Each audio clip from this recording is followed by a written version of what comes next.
Okay, તો ચલો આજનો લેક્ચર આપણે સ્ટાર્ટ કરી દઈએ. સમુદાય કંકક ધરા ત્યાંથી આપણે શરૂ કરવાનું છે અને સી ઉપરથી નામ છે પણ વચ્ચે કેવું ટીનોફોરા તરીકે ઓળખાય છે. તો ચલો, કંકક ધરા જે સમુદાયના પ્રાણીઓ છે એને શેના તરીકે ઓળખવામાં આવે છે કે સમુદ્ર અર્કોટ એટલે કે સી વોલનટ અથવા તો કંકક જેલી એટલે કે કોમ જેલી તરીકે ઓળખવામાં આવે છે. ક્યાં રહે છે તો કે દરિયાઈમાં, સંપૂર્ણ દરિયાઈ છે એટલે ખારા પ્રાણીની અંદર જોવા મળે છે. સમિતિ કેવી છે તો કે અરીય સમિતિ છે, દ્વિગર્ભ સ્તરીય છે અને પેશી સ્તરીય આયોજન ધરાવે છે. કોષો ભેગા મળી અને પેશીનું રચના કરે છે. શરીર એ પક્ષમોની કંકક તક્તિઓ એટલે કે કોમ પેલેટ કહેવાતી 8 બાહ્ય હરોળ ધરાવે છે. કેટલી? 8 બાહ્ય હરોળ ધરાવે છે. તો કે કેટલી થાય છે આમાં? જો એક પેનથી આપણે લખીએ તો આમાં બતાવો 1 2 3 4 5 6 7 અને 8 પ્લેટ થઈ ગઈ. એટલે એ રીતે 8 બાહ્ય હરોળ ધરાવે છે, જે કેવું છે તો કે પ્રજનનની અંદર મદદરૂપ થાય છે. બહિર્કોષીય અને અંતઃકોષીય એમ બંને પ્રકારનું પાચન છે ધરાવે છે. અમુક જે સજીવો છે તે બહિર્કોષીય ધરાવતા, અમુક સજીવો જે અંતઃકોષીય ધરાવતા. જૈવિક પ્રદીપ્યતા એટલે કે બાયોલ્યુમિનન્સ ધરાવે છે. એટલે કે આપણને ખબર છે અંગારા એવું આવતું હતું કે જે કુદરતી પ્રકાશનો સ્ત્રોત છે એવું નાના ધોરણની અંદર. એવી રીતે જે પ્રકાશનો ઉત્પન્ન કરી શકે શરીરમાં, તેવી રીતે આ પણ સજીવનો પ્રકાશિતતાનો ગુણધર્મ છે તે ધરાવે છે. તમને એવું પૂછે કે નીચેનામાંથી કયા સમુદાયના પ્રાણીઓની અંદર જૈવિક પ્રદીપ્યતાનો ગુણધર્મ છે ખૂબ જ નોંધનીય છે, તો શું આવશે તો કે કંકક ધરા સમુદાયના પ્રાણીઓ છે તે આવે છે. લિંગ ભેદ નથી, ફક્ત લિંગી પ્રજનન કરે છે. લિંગી ભેદ નથી અને લિંગ ભેદ નથી અને લિંગી પ્રજનન કરે એટલે શું સમજવાનું તો કે બંને જે લિંગી અંગો છે એક સજીવની અંદર જ આવી ગયા હતા. એટલે કે ઉભયલિંગી પ્રાણી જોવા મળે છે. અને અહીંયા લખ્યું છે ફક્ત લિંગી પ્રજનન કરે છે, અલિંગી પ્રજનન છે કંકક ધરાની અંદર મળતું નથી. કેવું ફલન છે તો કે બાહ્ય ફલન છે એટલે કે જે જન્યુઓ છે એને પાણીમાં મોકલી દેશે. પાણીની અંદર શું થાય તો કે એ જન્યુઓનું ફલન થશે અને પરોક્ષ ગર્ભ વિકસાય એટલે કે જે સજીવ જન્યુ ઉત્પન્ન કરે છે એ સજીવના શરીરની અંદર છે એનો વિકાસ થતો નથી, બહાર છે તે એનો ગર્ભ વિકાસ થાય છે. એટલે એને શું કહેવાય કે પરોક્ષ તરીકે ઓળખવામાં આવે છે. પ્લુરોબ્રેકિયા અને બીજું છે ટીનોપ્લેના છે એના ઉદાહરણ છે. રેડી? એટલું ક્લિયર બધાને? આ જે આપેલું છે કોનું ઉદાહરણ છે તો કે પ્લુરોબ્રેકિયા, કંકક ધારાનું જે સજીવ છે પ્લુરોબ્રેકિયા એનું ઉદાહરણ છે. જે એક્ઝામ્પલ આપણને આકૃતિ આપી છે. સમુદાય પૃથુકૃમિ. શું આને પૃથુકૃમિ એટલે શું તો એની અંદર કેવા સજીવોનો સમાવેશ થાય એ ભણીએ આપણે. તો કે પૃષ્ઠવક્ષીય ચપટો દેહ ધરાવે એટલે કે પૃષ્ઠ બાજુએથી અને વક્ષ બાજુએથી કેવો દેહ છે એનો ચપટો છે. એટલે આને કેવા કહે તો કે ચપટા કૃમિ તરીકે ઓળખવામાં આવે, પ્લેટફોર્મ તરીકે ઓળખવામાં આવે છે. તેઓ મુખ્યત્વે મનુષ્ય સહિતના અન્ય પ્રાણીઓમાં જોવા મળતા અંતઃપરોપજીવી છે. અંતઃપરોપજીવી એટલે શું તો કે શરીરની અંદર જીવંત જે સજીવ છે એના શરીરની અંદર પરોપજીવી તરીકે વર્તે એને અંતઃપરોપજીવી તરીકે ઓળખાય. બાહ્ય પરોપજીવી પણ આજે જ એક ઉદાહરણ આપણે ભણવાના છે ત્યારે આપણે કહીશું બાહ્ય પરોપજીવી કોને કહેવામાં આવે છે તેને. ચપટા કૃમિઓ છે કેવા છે તો કે દ્વિપાર્શ્વ સમિતિ ધરાવે કે એના શરીરના તમે એક ધરીએથી બે ભાગ છે તે કરી શકો છો સરખા. ત્રિગર્ભસ્તરીય છે અને અદેહકોષ્ઠી છે. અહીંયા જે આપણે જોયું તે કેવા હતા દ્વિગર્ભસ્તરીય હતા. કઈ ગયું? દ્વિગર્ભસ્તરીય બતાય છે. દ્વિગર્ભસ્તરીય લખ્યું છે ઉપર, પહેલી લાઈન તમને બતાય છે એમાં. અહીંયા જો રાઉન્ડ કર્યું એમાં તમને એવું પૂછે કે દ્વિગર્ભસ્તરીય માંથી ત્રિગર્ભસ્તરીય કયા સમુદાયમાં જવાથી મળે તો કે પૃથુકૃમિ સમુદાયના પ્રાણીમાં આવો ત્યારે તમને ત્રિગર્ભસ્તરીય આયોજન જોવા મળે છે. આમાં કેવું હતું? પેશી સ્તરીય આયોજન હતું. જ્યારે આમાં કેવું જોવા મળે તો કે અંગ સ્તરીય આયોજન, કે પેશીઓ ભેગી બને શું કરે છે તો કે અંગ બનાવે છે. આપણે મોટા ભાગે જો અમુક સમય આવી જશે ને એટલે કે અમુક સમુદાય પહોંચશું ને પછી બધામાં શું આવશે? અંગ તંત્ર સ્તરીય આયોજન આવશે. અમુક સમુદાય પહોંચી જશું ને એટલે બધામાં ત્રિગર્ભસ્તરીય પ્રાણી આવશે. અમુક સમુદાયમાં પહોંચી જશું ને એટલે ત્યાંથી બધા દેહકોષ્ઠી પ્રાણી આવશે. કે ઈ સમુદાય પછીના જેટલા સમુદાય હશે એમાં શું આવશે તો કે ત્રિગર્ભસ્તર આવશે. અમુક સમુદાય પહોંચી જશે ત્યાર પછીના જેટલા પ્રાણીઓ છે એમાં શું આવશે? દેહકોષ્ઠી પ્રાણી આવશે. અમુક સમુદાયના પ્રાણીઓ છે ત્યાંથી પછી જોશું તો બધામાં અંગ તંત્ર સ્તરીય નું આયોજન જોવા મળશે. પણ ક્યાં બધા ફેરફાર થાય છે એ આપણે યાદ રાખવાનું. જો અહીંયા જો દ્વિગર્ભસ્તરીમાંથી ત્રિગર્ભસ્તરીય કેમ આવ્યું તો કે પૃથુકૃમિ છે ત્યાં આવું થઈ જાય છે. હવે પૃથુકૃમિ પછીના જેટલા હશે ને એ બધામાં કેવું ગર્ભસ્તર જોવા મળે, તો કે ત્રિગર્ભસ્તર જોવા મળે છે. અહીંયા પેશી સ્તરીય આયોજન હતું, ત્યાંથી અંગ સ્તરીય આયોજન ક્યારે આવ્યું, તો કે પૃથુકૃમિ સમુદાયના પ્રાણીઓમાં આવ્યું. આ છે ખાસ યાદ રાખવાનું થશે. ક્લિયર એટલી વાત?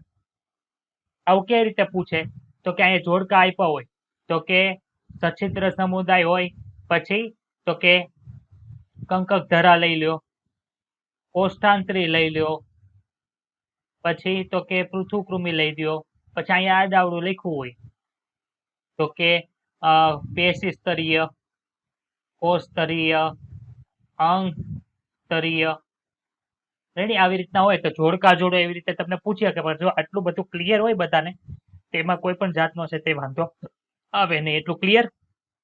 પછી ત્રણ કોલમ કરી શકે. આ 2 કોલમ છે, પછી અહીંયા લખ્યું હોય કુટ દે કોસ્ટિન, દે કોસ્ટિન, દે કોસ્ટિન એવું હોય, પછી અહીંયા ABCD હોય તો આવી રીતે ટીક કરવાનું, A પછી X પછી Q આવી રીતના હોય. અહીં ત્રીજો કોલમ હોય ત્યાં PQRS આપ્યું, અહીંયા XYZ આપ્યું હોય, અહીંયા ABCD આપ્યું હોય. તો એવી રીતના ક્વેશ્ચન છે તે બની શકે. એટલું ક્લિયર થાય છે? આ સમજાય છે કેવી રીતે પૂછવું?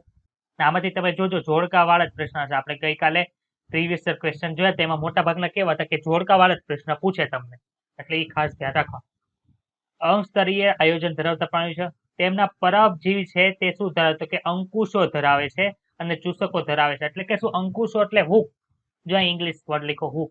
હૂક શું કામ? તો કે કોઈ પણ જગ્યાએ એનેથી પોષણ મેળવવું હશે તો ત્યાં એને ચોટવું પડશે ને, તો ચોટશે કઈ રીતે, તો કે અંકુશો દ્વારા તે ચોટશે અને ચૂસકો દ્વારા શું કરશે, તો કે એનાથી પોષણ મેળવશે. તેમના કેટલાક તેમની સપાટી દ્વારા યજમાન શરીરમાં સીધા જ પોષક દ્રવ્યોનું શોષણ કરે છે, એટલે કે એને બીજે ક્યાંય જવાની જરૂર ન હોય, સીધું તે શોષણ કરી લે છે. જ્યોત કોષો એટલે કે ફ્લેમ સેલ છે કહેવાતા વિશિષ્ટકરણ પામેલા કોષો આશ્રુતિ નિયમ એટલે કે ઓસ્મોરેગ્યુલેશન અને ઉત્સર્જનની અંદર મદદરૂપ થાય. હવે ફ્લેમ સેલ એટલે શું કહેવાય, તો કે જો અહીંયા ફ્લેમ સેલ દર્શાવ્યું, એટલે કે એનો કોષ છે તે વિભેદન પામીને શું કરશે, વિશિષ્ટીકરણ એટલે શું, વિભેદન. વિભેદન પામીને શું કરે છે, તો કે ફ્લેમ સેલનું નિર્માણ પામે છે. અને ફ્લેમ સેલ એટલે શું, તો કે એ છે આશ્રુતિ નિયમ અને ઉત્સર્જનમાં મદદરૂપ થાય છે. આપણે એની અંદર કઈ કઈ રચના આવેલી છે એ કરવાની નથી. આ તો તમને ખબર પડે કે ફ્લેમ સેલ કેવા બતાય, ખાલી આકૃતિ આ યાદ આવી જાય. એની બાજુમાં યકૃત કૃમિ એટલે તમને ખબર પડે યકૃત કૃમિ અંદર યકૃત કૃમિ શેમાં આવતા હતા, કે યકૃત કૃમિ તો પૃથુકૃમિમાં આવતા હતા. અને પૃથુકૃમિની અંદર કઈ ઉત્સર્જન ને ઓસ્મો રેગ્યુલેશન માટે જોતી હતી, તો કે ફ્લેમ સેલ. યાદ આવી ગયું ડાયરેક્ટ? એટલા માટે આપણે અહીંયા આકૃતિ દર્શાવી છે. એટલું ક્લિયર થાય છે? એમાં લિંગ ભેદ જોવા મળતો નથી. લિંગ ભેદ જોવા મળતો નથી એટલે કે ઉભયલિંગી છે. અંતઃફલન દર્શાવે કે શરીરની અંદર આ જે યકૃત કૃમિ છે તે એના શરીરની અંદર તે બંને લિંગો આવી ગયા હોય. અને અંતઃફલન દર્શાવે. અંતઃફલન એટલે શું, કે એના શરીરની અંદર બંને જન્યુઓનું જોડાણ થઈ ગયા. પછી ઘણી ડિંભી અવસ્થા દ્વારા વિકાસ પામે. એટલે ભાઈ ઈ જે ફલન બાદ જે ફલિતાંડ બને છે એ પછી કેમાં ડીપમાં વિકાસ પામે. ડીપ પાછો ક્યાં ફરતો કે બહાર જે માધ્યમ હશે, જે માધ્યમમાં એ રહેતું હશે ત્યાં આટા મારે અને પછી એમાં વિકાસ થઈને શું બનશે, તો કે જે પુખ્ત છે તે બને છે. તેના ઉદાહરણ તરીકે કોણ છે, તો કે પ્લેનેરિયા જેવા કેટલાક સભ્યો ઊંચી પુનઃસર્જન ક્ષમતા ધરાવે છે. એટલે કે પુનઃસર્જન ક્ષમતા એટલે તો કે વનસ્પતિને કેમ અવખંડન જોવા મળતું, તો કે અવખંડન કર્યા પછી એના જેટલા ભાગ છે એ શું કરતા, તો કે પુનઃ સર્જન કરીને જે ભાગ ગુમાવેલો હતો એ ભાગ છે સર્જન કરી અને પુખ્ત પ્રાણી જેવું વર્તન કરે. તો એવી પુનઃસર્જન શક્તિ કેમાં જોવા મળે, તો કે પ્લેનેરિયામાં જોવા મળે છે. તેના ઉદાહરણ ક્યાં ક્યાં છે, તો કે એક છે પટ્ટીકૃમિ જેને ટેપ વર્મ કહેવાય અને એનું નામ છે ટેનિયા. અને બીજું છે લીવર ફ્લક એટલે કે ફેસિક્યુલા છે તે એની અંદર જોવા મળે છે. ફેસિક્યુલા છે એ શબ્દ આપણે જ્યારે ચેપ્ટર 8 ભણશું 12મા ધોરણનું એમાં જોવા આવશે. એટલે કે યકૃત કૃમિ માટે છે એ શબ્દ વાપરેલો છે. યકૃત કૃમિ એટલે કે આપણા શરીરની અંદર પરોપજીવી તરીકે રહેતું હશે. એટલું ક્લિયર થયું બધાને? આમાં કોઈને કઈ ડાઉટ હોય તો પૂછો. અહીંયા જો આ પટ્ટી જેવું બતાવે છે એટલે આ કેવું હશે, તો કે પટ્ટી કૃમિ છે. અને આ કોણ છે, તો કે આ છે તે યકૃત કૃમિ છે. એટલામાં કોઈને કઈ ડાઉટ હોય તો બોલો ચાલો. હવે છે સમુદાય સૂત્રકૃમિ. તો કે સૂત્રકૃમિ છે એને ગોળ કૃમિ તરીકે ઓળખવામાં આવે. જો અહીં લખ્યું છે રાઉન્ડ વર્મ તરીકે ઓળખવામાં આવે. હવે રાઉન્ડ વર્મ શું કામ કહેવામાં આવે, તો કે એનો તમે આડો છેદ લ્યો, આ રીતે એને કટ કરી નાખો તો તમને કેવું બતાશે, તો કે એને આપણે કટ કરી નાખે એટલે આપણને આવું ગોળાકાર બતાય. આવું ગોળાકાર બતાય છે એટલે એને શું કહેવાય, તો એને ગોળ કૃમિ તરીકે ઓળખવામાં આવે છે. સૂત્રકૃમિઓનો દેહ આડા છેદમાં ગોળાકાર છેદથી એને ગોળકૃમિ તરીકે ઓળખવામાં આવે. કેવા છે? તો કે મુક્તજીવી છે, જલજ છે અથવા તો સ્થળ. વનસ્પતિ અને પ્રાણી બંનેની અંદર પરોપજીવી તરીકે જોવા મળે. તમને એવો ક્વેશ્ચન પૂછી શકે નીચેનામાંથી કયા કૃમિઓ, પૃથુકૃમિ કે સૂત્રકૃમિનું ઉદાહરણ એક્ઝામ્પલ ન લીધું હોય પણ નીચે એમ લખે કે નીચેનામાંથી કયા સમુદાયના પ્રાણીઓ વનસ્પતિ અને પ્રાણીઓમાં પરોપજીવી છે? તેમાં સૂત્રકૃમિ નહીં બધા આપ્યા હોય, અથવા તો નીચે એવું કર્યું હોય કે માનો કે એસ્કેરિસ છે તો કે એમાં ઓપ્શનમાં એસ્કેરિસ ને એ બધા આપ્યા હોય ને એમાં લખ્યું હોય કે નીચેનામાંથી કયા સમુદાયનું પ્રાણી આપેલું છે કે જે વનસ્પતિ અને પ્રાણીઓમાં બંનેમાં પરોપજીવી જોવા મળે.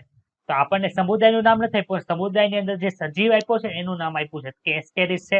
એસ્કેરિસ કયા સમુદાયનો પ્રાણી છે? તો કે સૂત્રકૃમિનો છે. અને સૂત્રકૃમિના જે સજીવો છે વનસ્પતિ અને પ્રાણીમાં પરોપજીવી તરીકે જોવા મળે છે. તો આ રીતનો ક્વેશ્ચન એક પૂછાય છે, તો ધ્યાનમાં રાખો. ગોળકૃમિ શરીરનું અંગતંત્ર સ્તરીય આયોજન ધરાવે છે. કેવું? અંગ સ્તરીય આગળમાં તો અહીંયા કેવું આવી ગયું? અંગતંત્ર સ્તરીય આવી ગયું છે. એટલે આ ખાસ વર્ડ યાદ રાખવાનો છે કે અંગતંત્ર સ્તરીય વર્ડ ક્યાંથી શરૂઆત થયો? તો કે સમુદાય સૂત્રકૃમિમાંથી છે તે અંગતંત્ર સ્તરીય છે એ વર્ડ શરૂ થયો હતો. કેવી સમમિતિ ધરાવે? કે દ્વિપાર્શ્વ સમમિતિ ધરાવે છે. ત્રિગર્ભસ્તરીય આયોજન ધરાવે. 3 ગર્ભસ્તર આવી ગયા. આગળ 3 ગર્ભસ્તર જ હતા. રેડી? જો અહીંયા આપણે જોયું તો પૃથુકૃમિમાં કેવા એટલે ત્રિગર્ભસ્તરીય આપણને આયોજન જોવા મળ્યું હતું. આભાસી શયગૃહ ધરાવે છે એટલે કૂટદેહકોષ્ઠી પ્રાણીઓ છે. આ પાછો વર્ડ યાદ રાખવાનો છે. આગળ હતું એ કેવું હતું? તો કે અદેહકોષ્ઠી હતું. ત્યારે આમાં કેવું જોવા મળે છે? તો કે કૂટદેહકોષ જોવા મળે છે. અન્નમાર્ગ સારી રીતે વિકાસ પામેલી સ્નાયુ કંઠનળી યુક્ત સંપૂર્ણ છે. એટલે કે જે આખી શું કહેવાય કે એનો અન્નમાર્ગ છે કેવો જોવા મળે છે? તો કે સંપૂર્ણ જોવા મળે છે. ઉત્સર્ગ નલિકા અને ઉત્સર્ગ છિદ્રો દ્વારા આભાસી શરીરગૃહમાંથી નકામા પદાર્થોને શરીર દૂર કરે છે. એટલે કે એમાં ઉત્સર્જન તરીકે શું આવેલું છે? તે ઉત્સર્ગ નલિકા અને ઉત્સર્ગ છિદ્રો આવેલા હોય છે. લિંગ ભેદ જોવા મળે છે. લિંગ ભેદ એટલે શું? તો કે કોણ માદા છે ને કોણ નર છે જોવા મળે. જો તમને આકૃતિમાં દર્શાવ્યું છે નર અને માદા બતાય છે બંને. નર ની લંબાઈ કેવી છે? તો કે ટૂંકી છે. માદાની લંબાઈ કેવી છે? લાંબી છે. આ વસ્તુ યાદ રાખજો. એ લોકો અંદર એમાં લખ્યું નથી પણ આમાં આપણે આકૃતિ જોઈને એટલું મેન્શન કરી શકીએ ને કે નર કેવો છે? ટૂંકો છે. જ્યારે માદા કેવી છે? લાંબી છે. લિંગ ભેદ જોવા એટલે કે દ્વિગૃહી. દ્વિગૃહી એટલે આપણે વનસ્પતિના ભણશું ને ત્યારે વનસ્પતિની અંદર એવું આવશે એક સદની વનસ્પતિ અને દ્વિસદની વનસ્પતિ એવું આવશે. જ્યારે વનસ્પતિનો આપણે ડિટેલની અંદર આગળ અભ્યાસ કરશું ત્યારે એક સદની વનસ્પતિ એટલે શું? તો કે બંને લિંગ એક જ વનસ્પતિમાં હોય. એક જ સદન એટલે શું થાય? સદન એટલે ઘર થાય. તો કે એક જ ઘરમાં બે રહેતા હોય તો એક સદની કહેવાય. દ્વિસદની એટલે શું? તો કે નર અને માદા પુષ્પ હશે એ અલગ અલગ વનસ્પતિ ઉપર આવે તો કે દ્વિસદની એમાં આવશે. એવી રીતે દ્વિગૃહી એટલે શું? તો કે નર અને માદા બંને અલગ અલગ હોય તો એને દ્વિગૃહી કહેવાય. ને ઉભયલિંગી છે એને શું કહેવાય? એકગૃહી તરીકે ઓળખવામાં આવે છે. એટલું ક્લિયર થાય છે બધાને? નર અને માદા કેવા છે? જુદા છે. ઘણી વાર માદા છે નર કરતા કેવું હોય છે? લાંબુ હોય છે. આમાં મેન્શન કર્યું છે. નકર આમ જોઈએ તો આ આકૃતિ ઉપર આવું લર્નિંગ છે થોડુંક શીખતું રહેવાનું. અંતઃફલન જોવા મળે છે એટલે કે જંતુઓનું અંદર ફલન થાય છે. વિકાસ પ્રત્યક્ષ એટલે કે સીધો. પેલું એવું આવ્યું કે જેનો વિકાસ પ્રત્યક્ષ થાય છે, સીધો વિકાસ થાય છે. એટલે કે શું છે? તો કે જે માદા શરીરની અંદર જે ફલન થશે ત્યાં જ તે શું થશે? તો કે એ ભ્રૂણ આખું નિર્માણ થશે અને એનો જન્મ થશે ત્યારે કોની જેવું બતાતું હશે? તો કે જેના દ્વારા એનો જન્મ થયો હશે એ પ્રાણી જેવું એ બતાતું હોય. એવા વિકાસને શું કે પ્રત્યક્ષ વિકાસ તરીકે ઓળખવામાં આવે. એટલે કે બાળ સ્વરૂપ છે પુખ્ત પ્રાણી જેવું જ આપણને બતાય છે. અથવા તો પરોક્ષ પણ હોઈ શકે. બે પ્રકારના વિકાસ છે. અમુક છે પ્રત્યક્ષ વિકાસ વાળા છે, અમુક છે પરોક્ષ વિકાસ વાળા છે. કરમ છે એને એસ્કેરિસ કહેવાય. જે રાઉન્ડ માર્ક છે. બીજું છે હુકેરિયા. હુકેરિયા એટલે ફિલારિયલ કૃમિ તરીકે ઓળખવામાં આવે છે. ફિલારિયલ વર્મ તરીકે ઓળખવામાં આવે. અને એક છે એસાઇલોસ્ટોમા એટલે કે હૂકવર્મ તરીકે ઓળખવામાં આવે છે. એટલું ક્લિયર બધાને? આમાં કોઈને કઈ ડાઉટ હોય તો બોલો. હવે પછીનો જે સમુદાય છે નુપુર. નુપુરક સમુદાયનું પ્રાણી આપણને બધાએ જોયેલું હોય ઘણી વાર. અળસિયાને જોયા છે આપણે બધાએ. ખેતરમાં તમે જાઓ તો જ્યારે ચોમાસાની અંદર તમે થોડીક એવી જમીનને આમ ઊંચી કરો ખેતર જેમ કે તમને એમાં અળસિયા જોવા મળે. તો અળસિયા કયા સમુદાયમાં આવે? તો કે નુપુરક સમુદાયમાં આવે. હવે અળસિયાની અંદર બહારથી તમને કઈ રીતના જોવા? તો કે ખંડતા જોવા મળે, તો ખંડતામાં આવશે. અમુક એવા રેતી કીડો છે તો એમાં ચરણ જેવું, એટલે કે એના પગ અલગ અલગ જોવા મળે. કાન ખજૂરામ કેમ પગ હોય એવી રીતના પગ છે તે આખા જોવા મળતા હોય છે. તો કે તે કેવા છે? જલજ અથવા તો સ્થળ. અમુક છે એ જલજ હશે, જ્યારે અમુક છે તે સ્થળ છે. જલજ છે તો ખારા અને મીઠા બંને પ્રકારના પાણીની અંદર તે જોવા મળે છે. મુક્ત જીવ એટલે બીજા સજીવ ઉપર આધાર રાખતા નથી તેવા. મુક્ત જીવ એટલે બીજા સજીવ ઉપર આધાર નથી રાખતા, ને ક્યારેક કેવો હોય છે? પરોપજીવી છે. તો કે આમાં જે જળો છે, આ જે બીજી આકૃતિ આપી છે એ શેની છે? જળો. તો એ કેવો છે? એ પરોપજીવી છે. જ્યારે અળસું છે એ કેવું છે? પરોપજીવી નથી, એ તો ક્યાં રહે છે? જમીનની અંદર રહે છે. તેઓ શરીરનું અંગ તંત્ર સ્તરીય આયોજન ધરાવે છે. દ્વિપાર્શ્વ સમિતિ ધરાવે છે, ત્રિગર્ભ સ્તરીય છે, સમખંડીય ખંડતા ધરાવે છે અને દેહ કોષ્ઠી પ્રાણી છે. આની પેલા કૂટ દેહ કોષ્ઠી આપણે જોયું હતું. આની અંદર શું આવે છે? તો કે દેહ કોષ્ઠી પ્રાણી છે. એટલે કે આમાં દેહ કોષ જોવા મળે છે. દેહ કોષ એટલે શું? તો કે એમના જે પાચન નળી છે અને શરીર દિવાલ છે એ બંને શું વચ્ચે શું આવેલું હોય? અવકાશ આવેલો હોય છે. તમે જયારે બોર્ડની એક્ઝામ માટે અથવા તો જયારે ચેપ્ટર નંબર 7 ભણ્યા હશો તેમાં અળસિયાની રચના તમે જોઈ હશે, તો એમાં તમે જોયું હશે કે પાચન નળી છે ને ફરતે અવકાશ આવેલો, એમાં શું શું આવેલું હોય? તો કે એમાં ચેતાતંત્ર ને એ બધું દર્શાવેલું હોય છે. તો ક્લિયર થાય છે બધાને? દેહ કોષી પ્રાણી પ્રથમ ક્યુ જોવા મળે? તો કે નુપુરક સમુદાયની અંદર જોવા મળે છે. તેમની શરીર સપાટી સમખંડો આવેલા હોય છે. આથી સમુદાયનું નામ કયું છે? નુપુરક છે. તેઓ આયામ અને વર્તુળી સ્નાયુઓ ધરાવે છે, જે એને પ્રચલનમાં મદદરૂપ થાય છે. વર્તુળી અને આયામ સ્નાયુઓ પેલા ક્યાં આવી ગયા છે? પાચન નળીની અંદર આવી ગયા છે. પછી છે રેતી કીડા. રેતી કીડાનું ઇંગ્લિશ નામ નેરીસ છે, યાદ રાખજો. રેતી કીડાનું ઇંગ્લિશ નામ કયું છે? નેરીસ. રેતી કીડો ક્યાં જોવા મળે? તો કે જલીય નુપુરક છે, જે આમાં જલીય લખ્યું એટલે ક્યાં રહેતો છે? જળમાં રહેતો છે. એ શું ધરાવે છે? કે અભિચરણ પાદ ધરાવે છે. પાર્શ્વીય ઉપાંગો એટલે પાર્શ્વીય એટલે કે શું? તો કે સાઈડમાં. માનો કે આ રેતી કીડો દર્શાવે છે કે આ એનો જમણી સાઈડ નો ભાગ થાય, આ ડાબી સાઈડ નો ભાગ થાય. તો કે એની સાઈડ ની અંદર સાઈડમાં જે વસ્તુ હોય એને પાર્શ્વીય પાર્શ્વીય કહેવામાં આવે. ઇંગ્લિશ જયારે તમે મેડિકલમાં આવશો ત્યારે એને લેટરલ સાઈડ કહેવાય. લેટરલ સાઈડ તરીકે ઓળખવામાં આવે. અને વચ્ચેનો ભાગ જે છે, આ જે વચ્ચે હું લાઈન દોરું છું, તમને હમણાં બતાશે. આ જે વચ્ચે લાઈન દોરું છું, વચ્ચે લાઈન દોરી બતાની શરીરની વચ્ચે, એને શું કહેવાય? એને મીડિયલ સાઈડ કહેવાય. એને મીડિયલ સાઈડ કહેવાય. ને આ બાજુ જે સાઈડ ની અંદર જમણી સાઈડ હોય અથવા તો ડાબી સાઈડ હોય એને શું કહેવાય છે? તો કે એને લેટરલ સાઈડ તરીકે ઓળખાય. લેટરલ સાઈડ નું ગુજરાતી પાર્શ્વીય થાય, જે તેને શું કરે? તો કે તરવામાં મદદરૂપ થાય છે. બંધ પ્રકારનું રુધિરાભિસરણ તંત્ર આવેલું હોય છે. આ છે અંગ તંત્ર સ્તરીય આવ્યું, એટલે કે અંગો ભેગા મળીને તંત્ર બનાવવાની શરૂઆત થઈ ગઈ છે. એટલે શું આવ્યું? રુધિરાભિસરણ તંત્ર આવ્યું. રુધિરાભિસરણ તંત્રમાં આપણને ખબર છે કે એક કરતા વધારે અંગો સંકળાયેલા હોય છે. કેવું છે? ખુલ્લા પ્રકારનું કે બંધ પ્રકારનું? તો કે બંધ પ્રકારનું રુધિરાભિસરણ જોવા મળે છે. ઉત્સર્ગિકાઓ આવેલી હોય છે, જે આર્થોથી નિયમન અને ઉત્સર્જનમાં મદદરૂપ થાય છે. ઉત્સર્ગિકાઓ એટલે શું? તો કે અહીંયા જો નેફ્રાટિયા જે લખેલું છે અહીંયા નીચે દર્શાવેલી છે. નેફ્રેટિક ટ્યુબ હોય છે અને નેફ્રેટિયોફોર, એવું બધું કઈ આપણે યાદ રાખવાનું નથી, પણ આને શું કે ઉત્સર્ગિકા તરીકે ઓળખવામાં આવે છે. તેની અંદર આવી જો અહીંયા ઇંગ્લિશમાં લખ્યું છે નેફ્રેટિયા. નેફ્રેટિયા ક્યાં છે? નેફ્રેટિયા અહીંયા છે, ને અહીંયા જે આપણે દર્શાવે એને ઝૂમ કરીને અહીંયા દર્શાવ્યું.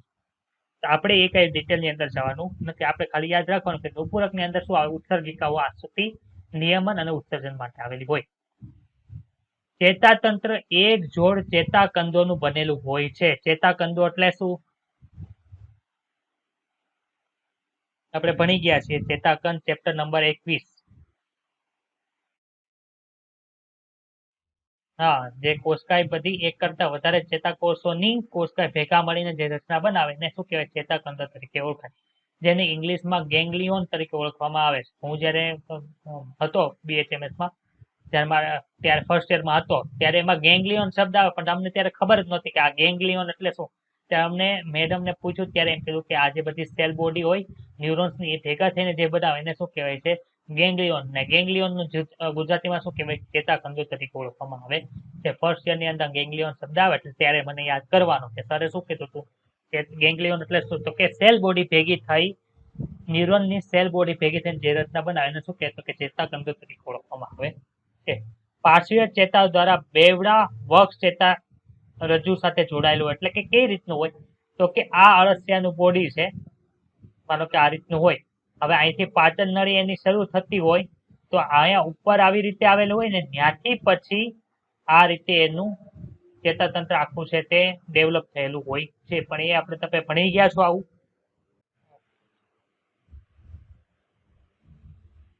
બતાણી આવી મેં જે દોર્યું છે એ ટાઈપનું પાછળ આવી ગયો બતાણું. હવે તેમાં જે ઉપર છે, ઉપર બે ચેતાકંદો આવેલા હોય ને, નીચે આખું શું આવે તો કે ચેતા રજ્જુ આખો અહીંયા નીચે છે તે આવેલો હોય છે. તો એ ચેતા રજ્જુ છે, ઉપર જે ચેતાકંદો આવેલો છે, શેની સાથે જોડાયો છે કે પાર્શ્વીય ચેતાઓ દ્વારા. આ જે બંને સાઈડથી જે આ રીતની જે ચેતાઓ જાય છે એને શું કહેતો કે પાર્શ્વીય ચેતા તરીકે ઓળખવામાં આવે છે. પાર્શ્વીય ચેતા અને બેવડા, બેવડા એટલે કે પાછળની બાજુ બે અક્ષોની અંદર વક્ષ ચેતા રજ્જુ સાથે જોડાયેલું હોય છે. રેતી કીડો છે જલદ સ્વરૂપી છે અને દ્વિગૃહી છે. દ્વિગૃહી એટલે એક લિંગી તરીકે ઓળખવા, એટલે કે લિંગ ભેદ જોવા મળે છે. કોનામાં તો કે રેતી કીડામાં. જયારે અળસિયાની અંદર અને જળો છે એ એકગૃહી છે. એકગૃહી એટલે કે એની અંદર લિંગ ભેદ જોવા મળતું નથી, એટલે કે ઉભયલિંગી છે. તમને એમ કે નુપુરક સમુદાયનું લિંગ ભેદ દર્શાવતું સજીવ નીચેનામાંથી કયું છે? રેતી કીડો, જળો, પછી અળસિયા કે આપેલ તમામ. તો તમારે શું આન્સર સિલેક્ટ કરવાનો રહે? ઓકે, તો રેતી કીડોને બીજું નામ છે નેરીસ છે. અળસિયાને અર્થવર્મ તરીકે અથવા તો ફેરેટીમા તરીકે ઓળખવામાં આવે ને લોહી ચૂસતો જળો છે તે હેરુડીનેરિયા તરીકે ઓળખવામાં આવે છે. એટલું ક્લિયર બધાને? અહીંયા સુધી કોઈને કઈ ડાઉટ હોય તો બોલો.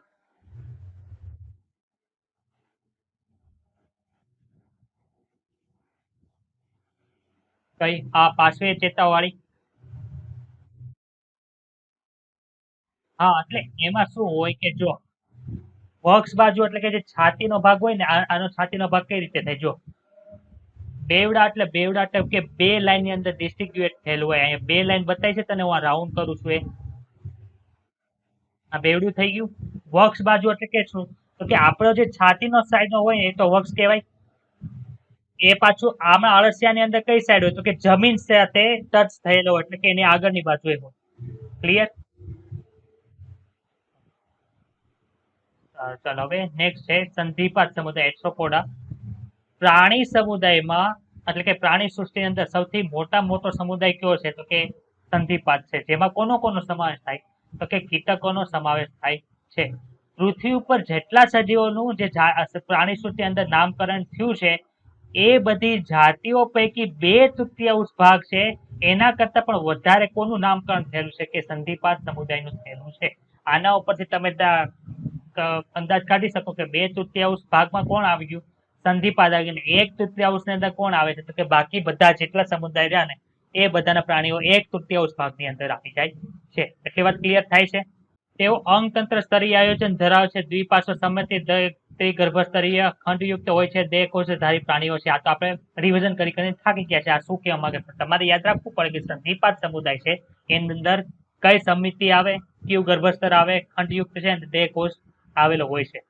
સંધિપાત સમુદાયના પ્રાણીઓના શરીર ઉપર કેનું આવરણ હોય છે? કાઇટિન નું આવશે. નીચે પાછો કેલ્શિયમના બનેલા ઘણા આવશે, એટલે આ ખાસ યાદ રાખો કે કાઇટિન નું બનેલું બહિર્કંકાલ, અંતઃકંકાલ નથી, બહિર્કંકાલ છે. બહિર્કંકાલ એટલે શું કે શરીરની ફરતે એનું કવચ આવેલું હોય. આપણને ખબર છે વીછી છે તો બહારથી કેવો બતાય તો કે બહારથી એને વંદા જોઈએ છે ને બતાય. વીછી તો કદાચ મેં નથી જોયો હોય સાચો વીછી, તો વંદો તો જોયો છે ને. તો વંદાની ઉપરનું જે કવચ હોય શેનું હોય તો કે કાઇટિન હોય. વંદો કેમ આવશે? સંધિપાત સમુદાયમાં આવશે. એ પાછો નીટની અંદર છે સિલેબસની અંદર, ત્યારે આપણે 7મા ચેપ્ટરની અંદર એને ડિટેલમાં ભણશું. શરીર છે 3 ખંડોની અંદર વિભાજિત થયેલું હોય. શીર્ષ, ઉરસ અને ઉદર. ઉદરને એબ્ડોમિન કહેવાય, ઉરસને થોરેક્સ તરીકે ઓળખવામાં અને શીર્ષને હેડ તરીકે ઓળખવામાં આવે છે. જ્યારે આ લાઈન છે સેમ ટુ સેમ રિપીટ ક્યાં થશે તો કે જ્યારે 7મા ચેપ્ટર અંદર વંદો ભણશું ત્યારે, કે એનું શરીર 3 વિભાગોની વિભાજિત છે. શીર્ષ, ઉરસ અને ઉદર. શીર્ષ એટલા ખંડોમાં છે, ઉરસ એટલા ખંડોમાં છે, ઉદર એટલા ખંડોમાં. કેટલા ખંડોમાં છે તે આપણે ત્યારે ભણવાના છે. એના પગ ઉપાંગો છે કેવા હોય છે? સાંધાવાળા હોય છે. આજે આર્થ્રોપોડા નામ પડ્યું શું કામે પડ્યું તો કે એથ્રો મીન્સ જોઈન્ટ થાય, એટલે કે સાંધા, અને પોડા એટલે એપેન્ડિજ. એપેન્ડિજ એટલે શું થાય? ઉપાંગો થાય. એટલે કે સાંધાવાળા ઉપાંગો જે ધરાવે છે એને કેમાં મૂક્યા? તો કે એથ્રોપોડા એટલે કે આપણે સંધિપાદની અંદર મૂક્યા છે. શ્વસનાંગ તરીકે ઝાલરો છે, ઝાલર પોથી છે, ફેફસા પોથી છે અને શ્વસન નલિકા તંત્ર આવેલું હોય છે. આ બધું અલગ અલગ એટલે શું? તો કે ઝાલરો અહીંયા આવી ગઈ. બતાય છે ઝાલરો કેવી રચના છે? તો કે અહીંયા ઝાલરો જે આવેલી છે એ રીતે. પછી આ બુક લંગ્સ એટલે કે ફેફસા પોથી આવી. બતાય છે ફેફસા પોથી બધાને? હવે અહીંયા પોથી શબ્દ એટલે શું? તો કે પોથીનું આમ તમે કરવા જાવ ને ઇંગ્લિશ ઉપરથી ખબર પડી જાય, બુક. બુક ખબર પડી ગઈ. હવે આ રચના તમે જો, આ રચના તમને અહીંયા બતાય છે, કેવી બતાય છે? બુક જેવી બતાય છે. અહીંયા જે તમને આટલી રચના જોવા મળે છે એ બુક જેવી બતાય છે કે નથી બતાતી? કે બુક અલગ અલગ પેજીસ હોય એવું બતાય તમને? એટલે એનું નામ શું આપ્યું? કે ફેફસાની અંદર આવી બુક જેવી રચના છે એટલે એને ફેફસા પોથી તરીકે ઓળખાય. જો ઝાલરની અંદર એવી રીતે રચના આવેલી હોય તો એને શું કહેવાય છે? તો કે ઝાલર પોથી તરીકે ઓળખવામાં આવે છે. અહીં જો લખ્યું છે ઝાલરો, ઝાલર પોથી અને ફેફસા પોથી, અથવા તો નલિકા તંત્ર એટલે કે ટ્રેકિયલ સિસ્ટમ છે. ટ્રેકિયલ સિસ્ટમ જો અહીંયા દર્શાવ્યું, ટ્રેકિયા દર્શાવેલી છે અહીંયા. અહીંયા તીતી ઘોડાની અંદર, તીતી ઘોડાની અંદર. ઓકે, ક્લિયર એટલું? એટલે ચાર વસ્તુ અલગ અલગ સજીવમાં આવી શકે શ્વસન માટે. કાં તો ઝાલરો છે, કાં તો ઝાલરો પોથી એટલે કે બુકની જેમ અરેન્જ થઈને ઝાલર પોથી બનાવતી હશે, અથવા તો ફેફસા પોથી હશે, અથવા તો શ્વસન નલિક એટલે શ્વાસ નલિકા તંત્ર આવેલું હોય છે. ખુલ્લા પ્રકારનું રુધિરાભિસરણ તંત્ર છે. આનું બધું તમારે યાદ રાખવું તો વંદો આપણે ભણશું એટલે ઓટોમેટિક બધું યાદ રહી જશે. કે રુધિરાભિસરણ તંત્ર કેવું હોય છે વંદાની અંદર? તો કે ખુલ્લું પ્રકારનું હોય છે. એટલે કે આમાં પણ કેવું આવશે? તો કે ખુલ્લા પ્રકારનું રુધિરાભિસરણ તંત્ર આવેલું હોય. સ્પર્શકો આવેલા હોય છે. સ્પર્શકો એટલે શું? તો કે તમે વંદાની આગળ તમે આ રીતની રચના જોયેલી હશે. બતાય છે આ વંદાને આમાં નથી દર્શાવેલ, પણ વંદાના શીર્ષ ઉપર આવી રીતની રચના હોય એ શું છે? તો કે સ્પર્શકો દર્શાવે. એની આંખ કાં તો સાદી આંખ હશે, કાં તો સંયુક્ત આંખ હશે. વંદાની અંદર સંયુક્ત આંખો આવેલી હોય ત્યારે આપણે ડાયરેક્ટ ભણશું. હિત કોષ અથવા તો સમતોલન અંગ છે. સમતોલન અંગ એટલે કે આ બધા સંવેદી અંગો છે. સંવેદી અંગો આપણામાં ક્યાં છે? તો કે આંખ છે, નાક છે, જીભ છે, જે બધા કાન છે, બધા આપણે ડિટેલમાં 21મા ચેપ્ટરમાં ભણી ગયા હતા. એવી રીતે આની અંદર શું હશે? તો કે એના શરીરનું બેલેન્સ કરવા માટે સમતોલન અંગ અથવા તો સ્થિત કોષ જેવા સંવેદન અંગો આવેલા. સ્થિત અંગો એટલે સંવેદન અંગોની અંદર કોનો કોનો સમાવેશ થઈ ગયો? સ્પર્શકો આવી જાય, આંખો આવી જાય, સ્થિત કોષ અને સમતોલન અંગ છે. ચારે ચાર વસ્તુ કેની અંદર આવશે? સંવેદન અંગોની અંદર આવશે. માલપીંઢીય નલિકાઓ છે તેના દ્વારા ઉત્સર્જન થાય છે. વંદાની અંદર આપણે ડિટેલમાં ભણશું કે એમાં માલપીંઢીય નલિકાઓ આવેલી હોય એની રચના છે ત્યારે વંદાની અંદર આપણે સમજાવશું. તેઓ મુખ્યત્વે એકલિંગી છે. એટલે કે નર અને માદા કેવા હોય છે? જુદા જુદા હોય છે. એટલે કે દ્વિગૃહી છે. ફલન કેવું છે? અંતઃફલન થાય છે. અંડપ્રસવી છે. એટલે કે ફલન થઈ ગયું પછી એને ફરતે ઈંડા જેવી કવચ જેવી રચના બની જાય. એ કવચ પછી પાછું બહાર આવી જાય શરીરની બહાર. એટલે કે એનું વિકાસ છે કેવું હોય? પરોક્ષ પ્રકારનો હોય ને અંડપ્રસવી છે. એટલે અમુક ની અંદર સીધો પણ વિકાસ જોવા મળે છે અને અમુક ની અંદર કેવો વિકાસ જોવા? પરોક્ષ વિકાસ જોવા મળે છે. તો ક્લિયર થાય છે બધાને? તો કે કીટકો એટલે ઇન્સેક્ટ ખબર પડી જ જાય. મધમાખી છે તો કે મધમાખીને આપણે શું શેના તરીકે યાદ રાખવાની? તો કે એપિસ એટલે કે હનીબી તરીકે યાદ રાખવાની. એપિસ ઇન્ડિકા એવું નામ આવશે, અથવા તો ભણી ગયા છો અત્યારે આવે કે ના આવે, પણ એપિસ ઇન્ડિકા એવી રીતનું મધમાખીની જાતનું આવે છે. એટલે કે એપિસ એનું નામ છે, પ્રજાતિનું નામ આવે. ખબર છે ને બધાને? પેલો અક્ષર જો કેપિટલ છે એનો, અને પાછું કેમાં લખ્યું છે? ઇટાલિક ની અંદર લખેલું છે. ક્લિયર એટલી વાત? વૈજ્ઞાનિક નામ વાળી. પછી બીજું છે એ બોમ્બેક્સ, જેને સિલ્કવર્મ તરીકે ઓળખવામાં આવે છે, એ યાદ રાખવાનું છે. પછી છે લેસિફર એટલે કે લેક ઇન્સેક્ટ. આ છે, આ ત્રણ વસ્તુ છે તે આપણે આમાં યાદ રાખવાની. ઓલું ગુજરાતીની અંદર યાદ રાખો તો વાંધો નહીં, પણ આ જે હાઇલાઇટ કર્યું છે તો ખાસ યાદ રાખવાનું છે. પછી વેક્ટર એટલે કે વાહક તરીકે કોણ કોણ હોય છે? તો કે એનોફિલિસ મચ્છર છે. એનોફિલિસ મચ્છર કેમ આવી ગયું? કોને યાદ છે? માદા એનોફિલિસ મચ્છર, ક્યુલેક્સ અને એડિસ મચ્છર વગેરે બધા જે મચ્છરો છે એ વાહક તરીકે આવેલા હોય. તો કે તમે ઉપયોગી રીતે કીટકો છે. પછી બીજી કઈ કન્ડિશન એ મૂકી? એક તો વાહકો વાળી મૂકી. ત્રણ જાતની વસ્તુ આમાં દર્શાવે. એક તો પેલું છે આર્થિક રીતે ઉપયોગી હોય એવા, બીજા છે જે વાહક તરીકે હોય તે રીતે, અને ત્રીજું છે ટોળામાં રહેતા પાક માટે હાનિકારક કીટકો છે. ગ્રેગિયસ પેસ્ટ. પેસ્ટ એટલે આપણે ખબર છે કે પેસ્ટ તરીકે આપણે પેસ્ટિસાઇડ યુઝ કરીએ. પેસ્ટિસાઇડ એટલે કે કીટકોને મારવા માટે જે દવાઓ એને પેસ્ટિસાઇડ તરીકે જે ખેડૂતો છે એને ખબર હશે. ઓકે, એટલી વાત. તેમાં કઈ યાદ રાખવાનું કે લ્યુકોસ્ટા યાદ રાખવાનું છે. લ્યુકોસ્ટા. લ્યુકોસ્ટા પછી લ્યુકોસ્ટ તીડ, એને આપણે તીતી ઘોડો કીધું તો જે તીડ છે તીડ એમાં શું આવશે? લ્યુકેસ્ટ આવશે. અહીં એ નીચે તીડ લખેલું છે ત્યાં શું આવશે? લ્યુકેસ્ટ. અને જીવંત અશ્મિ. જીવંત અશ્મિ લાઇવિંગ ફોસિલ એટલે કે અશ્મિ કોને કહેવાય? તો કે એના જે રચના છે એમાં કોઈ પણ પ્રકારનો ફેરફાર થયેલો જ ન હોય એને શું કહે? તો કે એને અશ્મિ તરીકે ઓળખવામાં આવે છે. આ જીવંત અશ્મિ એટલે શું? તો કે જીવંત અશ્મિ એટલે કે એ જીવંત છે હજી, પણ એના શરીરની અંદર કોઈ પણ જાતનો અત્યાર સુધીમાં ફેરફાર થયેલો નથી. એને શું કહેવાય? લાઇવિંગ ફોસિલ તરીકે ઓળખવામાં આવે. તમને ખબર છે જીંકો નામનું વનસ્પતિ હતી, તમારા આકૃતિ નીચે દર્શાવેલી હતી. જીંકો મેં પેપરમાં પણ એને વિશે પ્રશ્ન મૂકેલો હતો. તો જીંકો છે એ શું છે? તો એ પણ લાઇવિંગ ફોસિલ છે, એ યાદ રાખવાનું છે. રેડી? તો કે મારે લાઇવિંગ ફોસિલ ની અંદર આમાં કોને યાદ રાખવાનું? તો કે લાઇવિંગ ફોસિલ ની અંદર મારે આમાં જે લિમ્યુલસ છે, લિમ્યુલસ એને યાદ રાખવાનું છે. King cap. ઓકે, એટલી વાત ક્લિયર થઈ? આમાં કોઈને કઈ ડાઉટ હોય તો બોલો. ચાલો હવે આની પછીનો જે સમુદાય છે મૃદુકાય છે એના વિશે ચર્ચા કરીએ. બીજા નંબરનો મોટો સમુદાય છે પ્રાણીની અંદર. પ્રાણીઓ કેવા છે? તો કે સ્થળજ હોય ને જલજ હોય. જલજ હોય તો ખારા અને મીઠા પાણી બંનેની અંદર રહી શકે. અંગતંત્ર સ્તરી. અહીંથી બધા જે પ્રાણીઓ હશે એ બધા કેવા? તો કે અંગતંત્ર સ્તરીય હશે. બધા કેવા હશે? ત્રિગર્ભ સ્તરીય હશે. એટલી વાત યાદ રાખવાની છે. પછી દ્વિપાર્શ્વ સમિતિ ધરાવે છે. દેહકોષધારી છે. અહીંથી બધા જેટલા આપણે દેહકોષ જ્યાંથી આવ્યું ત્યારથી બધાની અંદર શું આવશે? દેહકોષ આવે છે. શરીર કેવું છે? તો કે કેલ્શિયમ કાર્બોનેટ ની તકતી ધરાવે છે. આગળ જે હતી એ કઈ હતી? તો કે કાઇટિન વાળું હતું, બહિર્કંકાલ. યાદ આવ્યું? અહીંયા જો લખ્યું છે કાઇટિન નું બનેલું બહિર્કંકાલ છે.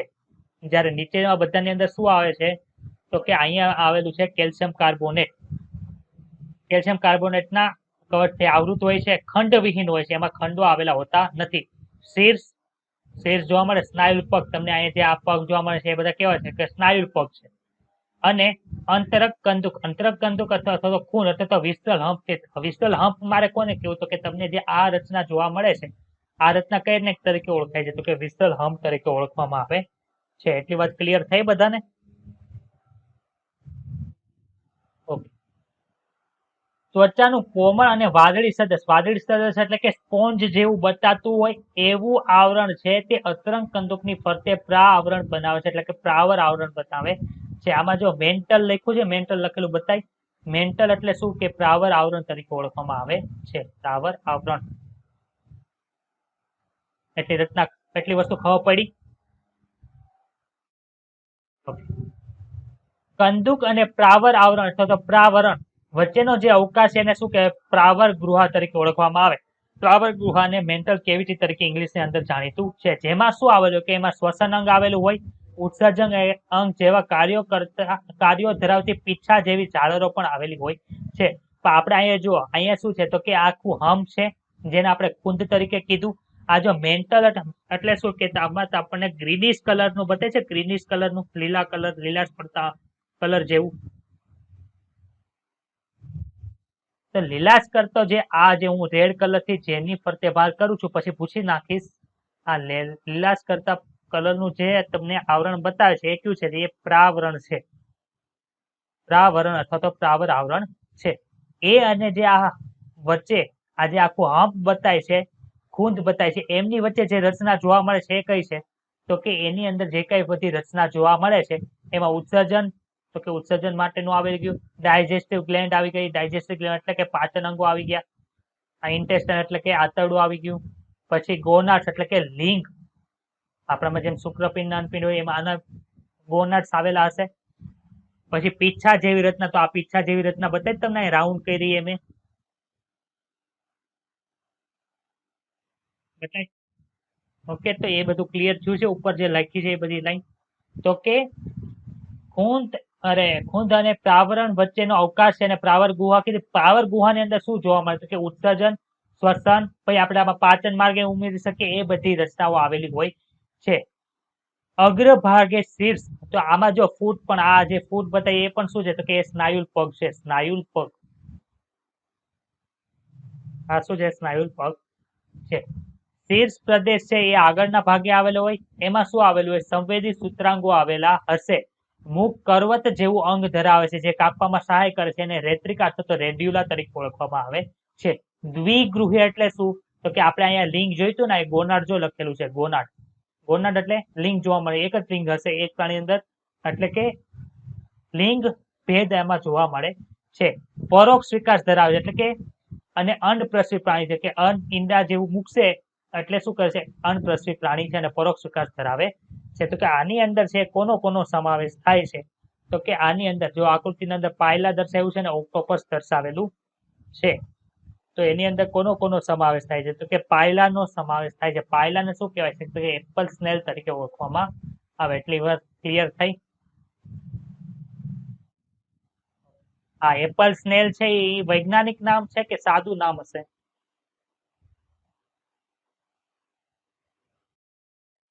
ઓકે, બીજા કોઈને કઈ એમાં કેવું છે મને? બીજા કોઈ આન્સર આપશે? ઓકે, આ જે બેન આન્સર આપ્યો એ સાચો આન્સર છે, કેમ કે એપલ સ્નેલ છે સાદું નામ છે, કેમ કે ઇટાલિક ની અંદર લખેલું નથી. ક્લિયર એટલી વાત? ઓકે, પછી મોતી સીપ છે એને પિંક કાટા તરીકે ઓળખવામાં આવે છે, જેને પર્લ ઓયસ્ટર, ઓયસ્ટર નામની માછલી પણ આપણે ભણશું ચેપ્ટર નંબર 13 ની અંદર, 12મા ધોરણની અંદર ઓયસ્ટર નામની માછલી પણ ભણશું. અને બીજું શું છે તો કે પિંક કાટા એટલે પર્લ ઓયસ્ટર, એટલે કે એની અંદર શું હશે કે આપણે મોતી છીપ તમે જોયેલું હશે. તમે મોતી છીપ ખબર છે? ઘણા બધા પિક્ચર ની અંદર આ રીતનું દર્શાવેલી હોય આખી આકૃતિ. આ રીતનું હોય ને વચ્ચે છીપ જેવું દર્શાવેલું હોય, ખબર છે આવું? એ શું છે? પર્લ ઓસ્ટર છે. પછી છે સેપિયા. સેપિયા એટલે શું થાય તો કે કટલ ફિશ તરીકે ઓળખવામાં આવે છે. પછી છે લોગીગો, લોલીગો નામ કેવું છે બોલતા ફાની. સેપિયા એટલે કટલ ફિશ યાદ રાખવાનું છે.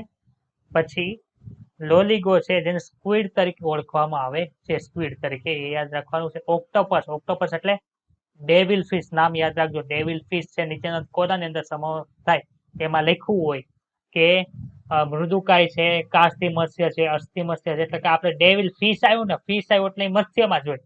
હવે એમાં કાસ્તી મૂકું કે અસ્થિ મૂકું, તો કાસ્તીમાં મૂકી દો ને એમાં આવતું હશે. પણ ધ્યાન રાખજો, આમાં ડેવિલ ફિશ છે કેમાં છે? કે મત્સ્યની અંદર નથી આવતું. કેની અંદર આવે છે? મૃદુકાય ની અંદર આવે છે. એટલી વાત ક્લિયર થઈ બધાને?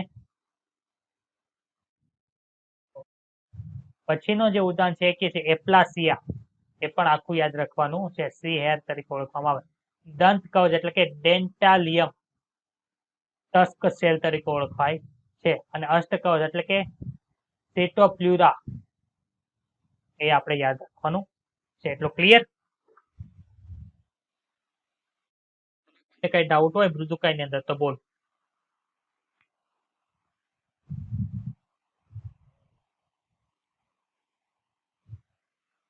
Okay, clear? અહીંયા સુધી કોઈને કઈ ડાઉટ?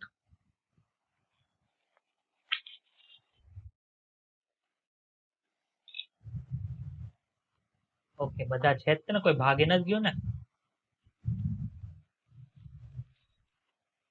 દર્શના, જીલ, કેશવ, નેહા, શ્રેયા, વૈભવ, હિનલ, આર્યન.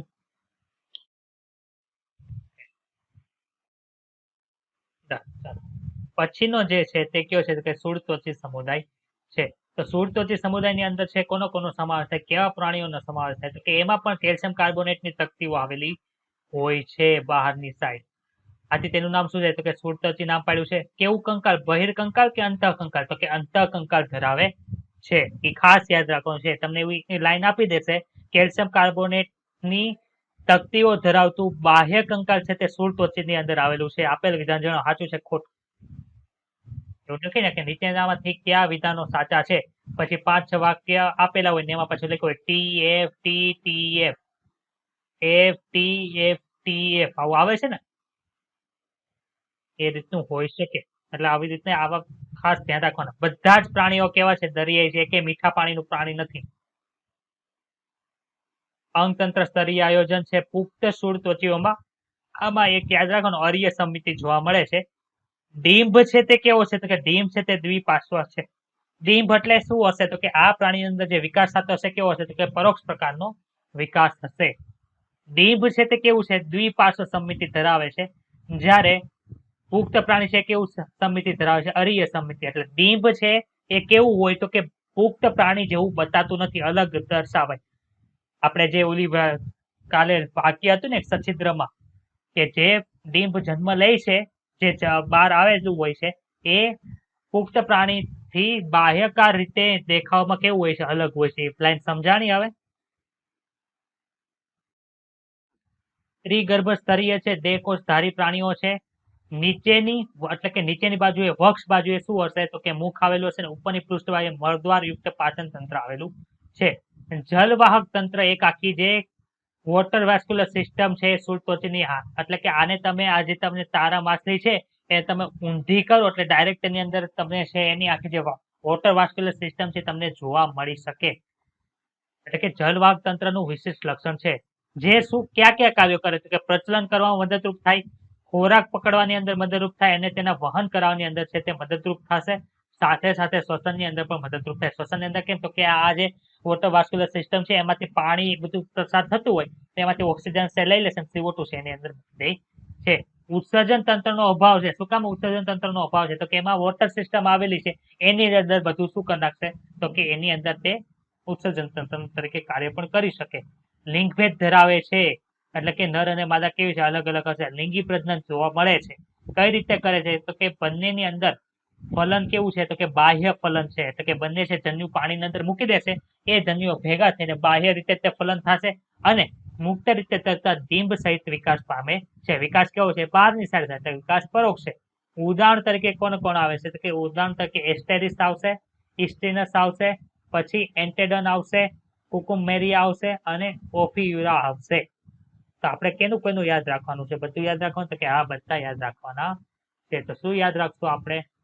તો કે એસ્ટેરિસ, સ્ટારફિશ, પછી ઇસ્ટિનસ, પછી ત્રીજું છે એન્ટેડન અને કુકુમેરિયા છે તે યાદ રાખવાનું છે. અને નીચે જે છે ઓફિયુરા પણ યાદ રાખવાનું છે. એન્ટેડોન છે એ કયું નામ છે? વૈજ્ઞાનિક કે સામાન્ય નામ છે એન્ટેડોન? અથવા તો એસ્ટેરિસ કયો? એસ્ટેરિસ કયો? ચાલો, વૈજ્ઞાનિક નામની અંદર કઈ વસ્તુ દર્શાવેલી છે એમાં?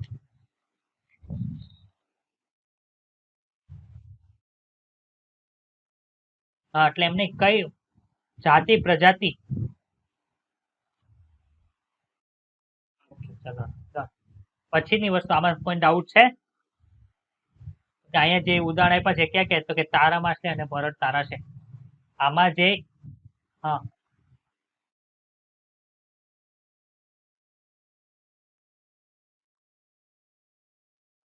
એ જે જલવાહક તંત્ર છે એ અલગ હોય.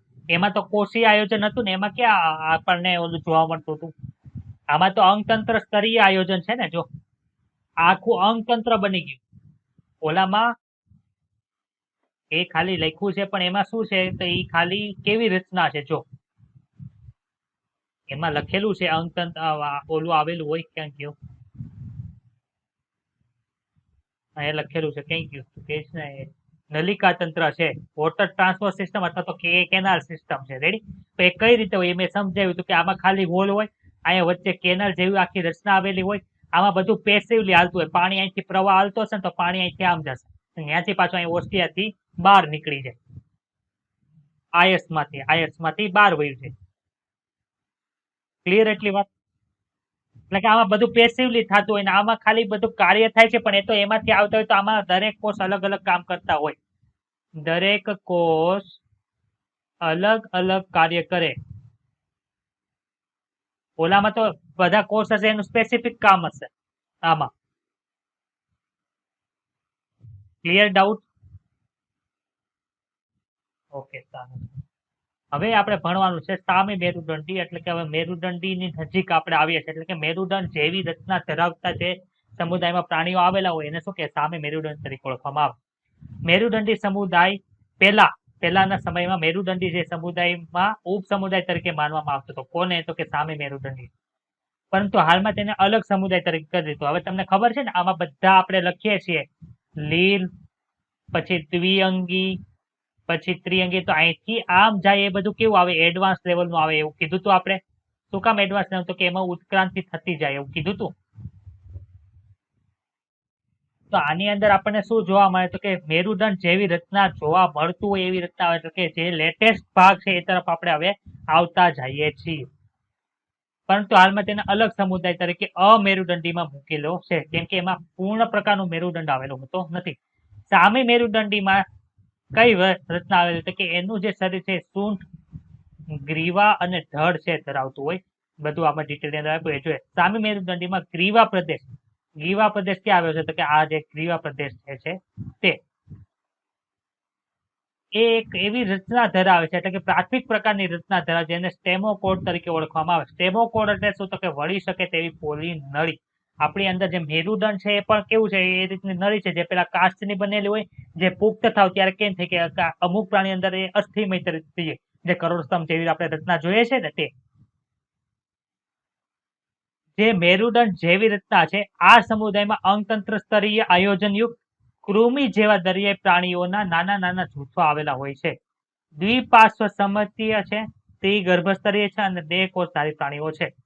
શરીર નળાકાર અને અગ્રભાગે સૂટ, જેને પ્રોબોસિસ તરીકે ઓળખવામાં આવે છે. પછી ગ્રીવા એટલે એને કોલર કહેવાય, એને લાંબુ ધડ અને ટ્રંક તરીકે ઓળખવામાં. નીચે તમે પ્રોબોસિસ, કોલર અને ટ્રંક એ તમે નીચે જોઈ શકો છો. પરિવહન તંત્ર કેવું છે? ખુલ્લા પ્રકારનું છે. ખાસ યાદ રાખજો, પરિવહન તંત્ર ખુલ્લા પ્રકારનું છે. શ્વસન કોના દ્વારા થાય? ઝાલરો દ્વારા થાય. શુદ્ધ ગ્રંથિ, જે આગળની સાઈડ જો કીટની જેવી રચના આવેલી છે, એ આખું બધું ભેગું મળીને શું બનાવતું હોય? તે કે પ્રોબોસિસ ગ્લેન્ડ બનાવતું હશે. પ્રોબોસિસ ગ્લેન્ડ બનાવતું હશે, એટલે કે શુદ્ધ ગ્રંથિ બનાવતું હશે. એ શેના માટે છે? તો કે ઉત્તર અંગ તરીકે કાર્ય કરે છે. લિંગભેદ જોવા મળે છે, એટલે કે નર અને માદા કેવી હશે? અલગ અલગ હશે. ફલન કઈ રીતે થાય? તો કે બાહ્ય ફલન થાય. બહારની રીતે ફલન થાય. બહાર ફલન થાય એટલે વિકાસ કેવો હશે? પરોક્ષ પ્રકારનો વિકાસ હોય છે. એક્ઝામ્પલ ક્યાં કે? તો કે બાલેનો ગ્લોગસ છે અને સેકોગ્લોગસ છે. એટલે આપણા ગ્લોગસ આવે એટલે શું યાદ રાખવાનું? કે એ છે સામી મેરુદંડીની અંદર આવશે. ઓકે, ચાલો હવે સમુદાય જે મેરુદંડી છે, જે લેટેસ્ટ સમુદાય છે, એના વિશે આપણે ભણવાના છે. અને એની અંદર આપણે એના સમુદાયની અંદર જે વર્ગ આવતા છે એની વિશે પણ ભણવાનું છે. આપણે અત્યાર સુધી જેટલું પ્રાણી સૃષ્ટિની અંદર ભણ્યા, એમાં શું ભણ્યા? તો કે એ સમુદાયની અંદર શું શું આવે, એ સમુદાયની અંદર કયા પ્રાણીઓ આવે, એટલું જ ભણ્યા છીએ આપણે. જ્યારે સમુદાય મેરુદંડી છે એની અંદર કયા કયા વર્ગો આવેલા છે એ પણ ડિટેલની અંદર આપણે અંદર જોવાનું છે. તો કે સમુદાય મેરુદંડી છે તો એની અંદર શું જોવાનું? કે મેરુદંડી સમુદાયની અંદર સમાવેશ પ્રાણીઓ કોના આધારે વર્ગીકૃત કરે? તો કે મેરુદંડ પૃષ્ઠ બાજુએ પોલું ચેતારજ્જુ. પૃષ્ઠ એટલે કે ડોર્સલ ફેસ, આપણે જે પાછળનો ભાગ છે એ પાછળનો ભાગ આપણો ચેતારજ્જુ, એટલે કે ચેતારજ્જુની ફરતે જે કરોડરજ્જુ આવેલી એ કઈ બાજુ છે? વક્ષ બાજુ છે કે પૃષ્ઠ બાજુ છે? રેડી? એટલે ક્લિયર થાય છે ને કઈ કઈ? આ બધું ઇમેજિન કરતું જવાનું થોડું થોડું. અને જોડમાં આવેલા કંઠનાલિયા ઝાલર ફાટોની હાજરી દ્વારા વર્ગીકૃત કરેલું છે. તેઓ કેવી સમિતિ ધરાવે? કે દ્વિપાર્શ્વ સમિતિ ધરાવે, ત્રિગર્ભસ્તરીય છે, અંગતંત્ર સ્તરીય આયોજનયુક્ત દેહ કોષધારી પ્રાણી છે. તેઓ પશ્વ ગુદા પૂછ ધરાવે છે, એટલે કે પાછળની સાઈડ ગુદા, એટલે કે એનસ રિજિયન જે આવેલું હોય, મળદ્વાર આવેલો હોય, એ પૂંછડી વાળો ભાગ છે તે પશ્વ બાજુએ હોય. તે કોણ ધરાવે? કે મેરુદંડી ધરાવે છે. જો અહીં પશ્વ ગુદા ભાગ છે બાજુની આકૃતિની અંદર દર્શાવેલો છે. ઉપર ચેતારજ્જુ હશે, એની ફરતે શું છે? તો કે એની ફરતે છે મેરુદંડ નામની હાજરી આવેલી હોય છે. અને કેવું પરિવહન તંત્ર છે? તો કે બંધ પરિવર્તન ધરાવે છે. તો કે મેરુદંડી અને અમેરુદંડી છે પ્રાણીઓ છે, એની વચ્ચે ફરક કયો કયો છે? તફાવત તમને કયો? તો કે આની અંદર મેરુદંડ હાજર છે, જ્યારે આની અંદર મેરુદંડ હાજર નથી. મધ્યસ્થ ચેતાતંત્ર કેવું છે? તો કે પૃષ્ઠ બાજુએ છે, પોલું છે. પોલું એટલે કે એની અંદરથી આપણી ચેતારજ્જુ જે છે તે એની અંદરથી પસાર થતી હોય. અને એક વડું છે. એક વડું એટલે હમણાં સમજાઈ જશે. મધ્યસ્થ ચેતાતંત્ર આમાં કઈ બાજુ છે? વક્ષ બાજુ છે. આપણે અળસિયામાં જોયું હતું ને, કઈ બાજુ હતું? વક્ષ બાજુ હતું. નક્કર હતો તે ચેતાકંદો એની અંદર આખા આવેલા હતા. પ્લસ આમાં જે રીતે પુલી રચના જોવા મળે છે, મેરુદંડ છે એટલે આમાં મેરુદંડ જેવી રચના જ નથી, એટલે કેવું હશે? નક્કર છે. અને બેવડું છે. બેવડું એટલે કે બંને બાજુ જોવા મળતું હતું, ઉપરની સાઈડ અને નીચેની સાઈડ. આપણે ખાલી પાછળની સાઈડ પણ પાછળની સાઈડ જ જોવા મળે છે. જીવનના કેટલાક તબક્કામાં ઝાલર ફાટો હાજર હોય છે. કંઠનળી ઝાલર ફાટો દ્વારા છિદ્રાળુ બને છે. જ્યારે આમાં ઝાલર ફાટો છે, ઝાલર જેવી રીતના ઝાલર ફાટો છે તે આવેલી હોતી નથી અમેરુદંડીની અંદર. હૃદય છે કઈ બાજુ છે? તો કે વક્ષ બાજુ છે. આપણું હૃદય છે, આપણે ચેપ્ટર નંબર 19 ની અંદર ભણી ગયા કે આપણું હૃદય છે કઈ બાજુ છે? આગળની સાઈડ છે કે પાછળની સાઈડ છે? તો આમાં છે તે હૃદય કઈ બાજુ છે? પૃષ્ઠ બાજુ હશે, જો હશે તો. બાકી બધા અમેરુદંડી પાસે હૃદય ક્યાંથી હોવાનું? કેમ કે બધા અમેરુદંડી જેટલા પણ છે એ બધા કઈ અંગતંત્ર સ્તરીય વાળું આયોજન ધરાવતા નથી. અમુક કોષીય છે, અમુક પેશીય છે, અમુક અંગ ધરાવતા છે, અમુક અંગતંત્ર ધરાવતા છે. જો હૃદય હશે તો બધામાં ક્યાં છે? પાછળની બાજુ છે. અને ચેતાતંત્ર કઈ બાજુ છે? વક્ષ બાજુ. ત્યારે મેરુદંડીની નિશાની કઈ છે? તો કે ચેતાતંત્ર પૃષ્ઠ બાજુએ, જ્યારે હૃદય છે તે વક્ષ બાજુએ હોય છે. પશ્વ ગુદ્દા પૂંછ કેવી હોય છે? હાજર હોય છે. એટલે કે પૂંછડી જે બાજુથી રચના થતી હશે એ સાઈડ છે તે ગુદા આવેલી હોય, એના આવેલું હોય. ત્યારે આમાં પશ્વ ગુદ્દા પૂંછ છે તે કેવું હોય છે? ગેરહાજર હોય છે. એટલે વાત ક્લિયર થઈ બધાને? મેરુદંડી સમુદાયને 3 ઉપસમુદાયમાં વિભાજિત કરવામાં આવે. તો ક્યાં ક્યાં છે? તો કે પૂંછ મેરુદંડી છે. પૂંછ મેરુદંડીને બીજું નામ આપ્યું છે કંચુક મેરુદંડી. આની ઉપરથી ગયા વર્ષે નીટ 2020 ની અંદર પ્રશ્ન પૂછાયું છે. આ ભાગમાં એટલા ભાગ એ પણ કેવું હતું કે નીચેનામાંથી કયા વિધાનો સાચા છે ખોટા છે ઉપર હતું. પૂંછ મેરુદંડી અથવા તો કંચુક મેરુદંડી બીજો જે ભાગ છે, એટલે કે બીજો જે ઉપસમુદાય છે કયો છે? શીર્ષ મેરુદંડી છે. અને ત્રીજો છે તે પૃષ્ઠવંશી છે, જે વર્ટિબ્રેટ તરીકે ઓળખવામાં આવે. પૂંછ મેરુદંડી અને શીર્ષ મેરુદંડી એટલે કે આ જે પહેલો ભાગ દર્શાવ્યો એ અને બીજો ભાગ દર્શાવ્યો તે, એને કેરી તરીકે ઓળખાવ્યું? આદિ મેરુદંડી. મેરુદંડીમાં તો વિકાસ પામ્યો છે પણ કેવા છે?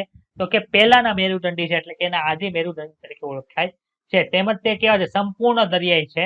પૂંછ મેરુદંડીમાં મેરુદંડ છે, પૂંછ મેરુદંડ એટલે કે પહેલો ઉપસમુદાય છે તે, એમાં મેરુદંડ છે ડિંભીય પૂંછડીમાં જ હાજર હોય છે. એટલે કે જ્યારે ડિંભીય અવસ્થા છે ત્યારે એમાં ખાલી હાજર છે, પછી મેરુદંડ એમાં જોવા મળતો નથી. જ્યારે શીર્ષ મેરુદંડ એટલે કે બીજા ઉપસમુદાય છે એમાં મેરુદંડ છે સમગ્ર જીવનકાળ દરમિયાન શીર્ષથી પૂંછડી સુધી વિસ્તરેલો હોય છે. શીર્ષથી પૂંછડી સુધી. માનો કે અહીંથી શીર્ષ હશે, અહીંયા પૂંછડી હશે, તો સળંગ શું આવેલું હશે? તો કે સળંગ છે તે મેરુદંડ છે તે હાજર હશે. તો પૂંછ મેરુદંડીના એક્ઝામ્પલ મને આપો તો અહીંયા લખેલા છે એસિડિયા, એ તે ઇંગ્લિશમાં લખ્યું છે. સાલ્પા, એ જ ઇંગ્લિશમાં લખ્યું છે. ડોલિઓલમ, એ જ પણ ઇંગ્લિશની અંદર લખ્યું છે. એકોના ઉદાહરણ છે કે પૂંછ મેરુદંડી છે. જ્યારે શેષ મેરુદંડીના ક્યાં છે? તો કે બ્રેકિયોસ્ટોમા છે. બ્રેકિયોસ્ટોમા. ઓકે, બ્રેકિયોસ્ટોમાની અંદર એક્ઝામ્પલ છે એમ્ફિઓક્સસ અને લેન્સેટ છે. એમ્ફિઓક્સસ અને લેન્સેટ. એમ્ફિઓક્સસ અને લેન્સેટ. આ ત્રણેય વસ્તુ આમાં જેટલી લખી છે એ બધી યાદ રાખવાની છે. એસિડિયા, સાલ્પા એ બંને છે અને ડોલિઓલમ એ ત્રણેય પૂંછ મેરુદંડીના ઉદાહરણ છે. જ્યારે શીર્ષ મેરુદંડ બ્રેકિયોસ્ટોમા છે એની અંદર કોણ આવશે? એમ્ફિઓક્સસ અને લેન્સેટ આવશે. અહીંયા જે આપણને આ આકૃતિ આપી, તમને એમ પૂછે કે આ આકૃતિ છે ક્યાં ઉપસમુદાયની છે? તો ક્યાં ઉપસમુદાયની છે? તો કે એમાં લખ્યું હોય પૃચ્છ મેરુદંડી છે, શીર્ષ મેરુદંડી છે, પૃષ્ઠવંશી છે કે આપેલ તમામ. શું આવશે? હવે પૃષ્ઠવંશી ઉપસમુદાય જે આપણે મેઇન જે છે વર્ટિબ્રેટ છે એનું આપણે ભણીએ છે. તો કે પૃષ્ઠવંશી ઉપસમુદાયના સભ્યો ગર્ભકાળ દરમિયાન મેરુદંડ ધરાવે છે. મેરુદંડ છે ત્યારે કેવું હોય છે? તો કે ત્યારે કાચનો બનેલો હોય. જ્યારે બાળક હોય ને ત્યારે આપણે બાળકનો જન્મ થાય ત્યારે એ શું કામે ઊભું ન રહી શકે, અને એની આપણી જે ડોક હોય છે, જે ગરદન હોય છે એ કેવી છે? તો કે નમી જાય. ખબર? આમ સીધી રહી શકતી નથી. આવું જોયું છે જ્યારે બાળકનો જન્મ થાય ત્યારે એ કાસ્થિમય હોય છે. પછી જેમ જેમ એ મોટું થાય ત્યારે શું થાય? તો કે અસ્થિમય બનતું જાય છે. અને એની અંદર છે કરોડરજ્જુની અંદર, કરોડરજ્જુ ને કરોડ સ્તંભની અંદર જ્યારે બાળક નાનું હોય ત્યારે એક પણ પ્રકારના એમાં કર્વેચર આવેલા હોતા નથી. પછી છે ત્યારે આપણે અત્યારે જોઈએ કરોડરજ્જુ આ રીતે આપણે દર્શાવી. ખબર? આ રીતે અત્યારે આપણી જે કરોડરજ્જુ પુખ્ત માનવીની હોય એ આ રીતની હોય. આ બધા અલગ અલગ કર્વેચર છે જે તમે MBBS આવશો ત્યારે વધારે ડિટેલની અંદર ભણશો. તે કઈ આપણે એ યાદ રાખવાની જરૂર નથી. આવા કર્વેચર બને ત્યારે શું થાય છે કે આવા કર્વેચરને આધારે બાળક છે ધીમે ધીમે ઊભું રે પછી સીધું હાલતા શીખે. એ બધું આને લીધે થાય છે. પુખ્ત અવસ્થાએ કેવું હોય છે? તો કે કાસ્થિમય હશે અમુક સજીવો, જ્યારે અમુકની અંદર અસ્થિમય કરોડ સ્તંભના રૂપાંતર પામે છે. આથી બધા પૃષ્ઠવંશીઓ શું છે? મેરુદંડી છે. જ્યારે બધા મેરુદંડી એ પૃષ્ઠવંશી નથી. આ વાક્ય સમજાઈ ગયું બધાને? દંડી છે એને તો આપણે 3 વિભાગની અંદર પાડ્યા. મેરુદંડી જે છે મેરુદંડી એને તો આપણે 3 વિભાગની અંદર ડિસ્ટ્રીબ્યુટ કર્યા છે. પૃચ્છ મેરુદંડી, પુચ્છ મેરુદંડી, શીર્ષ મેરુદંડી અને પૃષ્ઠવંશી. તો કે પૃષ્ઠવંશી ની અંદર જેટલા આવે એ બધા કોની અંદર આવે? મેરુદંડી ની અંદર આવે. પરંતુ મેરુદંડી ની અંદર જેટલા હાજર હશે, મેરુદંડી ની અંદર જેટલા હાજર હશે એ બધા પૃષ્ઠવંશી નહીં, કેમ કે મેરુદંડી ને આપણે 3 વિભાગની અંદર ડિસ્ટ્રીબ્યુટ કરતું છે. મેરુદંડીના પાયા લક્ષણો ઉપરાંત પૃષ્ઠવંશીઓ વક્ષ બાજુએ 2, 3 કે 4 કોટર યુક્ત સ્નાયુમય હૃદય ધરાવે છે. વક્ષ બાજુએ છે એ તો આપણે આગળ ભણી ગયા. ઉત્સર્જન અને આસુતિ નિયમ માટે મૂત્રપિંડ આવેલું હોય. જોડમાં પ્રચલન અંગો આવેલા છે, અથવા તો મત્સ્ય હશે તો મીન પક્ષો હશે, અથવા તો ઉપાંગો હશે. પ્રચલન અંગોમાં મીન પક્ષો હશે અથવા તો ઉપાંગો હશે.